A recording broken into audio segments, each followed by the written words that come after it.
Singapore Prime Minister Lawrence Wong will join G20 discussions in Johannesburg. Talks will centre on promoting inclusive growth amid the rise of AI. Singapore is not a member, but is regularly invited to take part. After the G20, Mr. Wong heads to Ethiopia for a 2-day official visit, his first bilateral trip to Africa as Prime Minister. Nadira Zaidi reports. A historic moment here in Johannesburg, South Africa, where the G20 summit will be held for the first time in the continent. The country is expected to host world leaders from 42 countries and organizations. The theme this year, solidarity, equality, sustainability. Singapore Prime Minister Lawrence Wong will spend 2 days here and is expected to speak on topics like inclusive and sustainable economic growth and the rise and impact of artificial intelligence. The Prime Minister's office says PM Wong's presence here in Johannesburg sends a strong signal of Singapore's commitment to multilateralism and strengthening global governance. While here, he will also meet and build new partnerships, particularly with European and African leaders who were not at the recent ASEAN or APEC summits. Some of the key issues on this year's G20 agenda will carry over from the APEC summit, including trade. I think this time what's going to happen is that most of the action is actually going to be on the sidelines.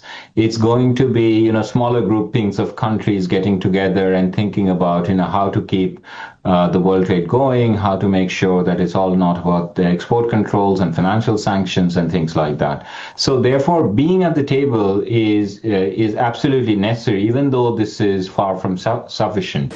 Even though Singapore is here as a guest country and not a G20 member, Professor Dutt says the country still has much to contribute. I think the critical question that most countries will grapple with is how do you balance security dependence on the US with economic dependence on China? And this is where I think Singapore historically has really shown the way, right? It has close ties to both the US and China, closer economic ties to China, closer security ties to the US. Other countries can sort of learn how this delicate balancing game can actually be played, and, Singapore can show the way.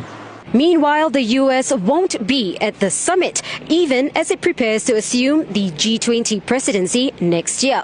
Still, analysts say the show will go on.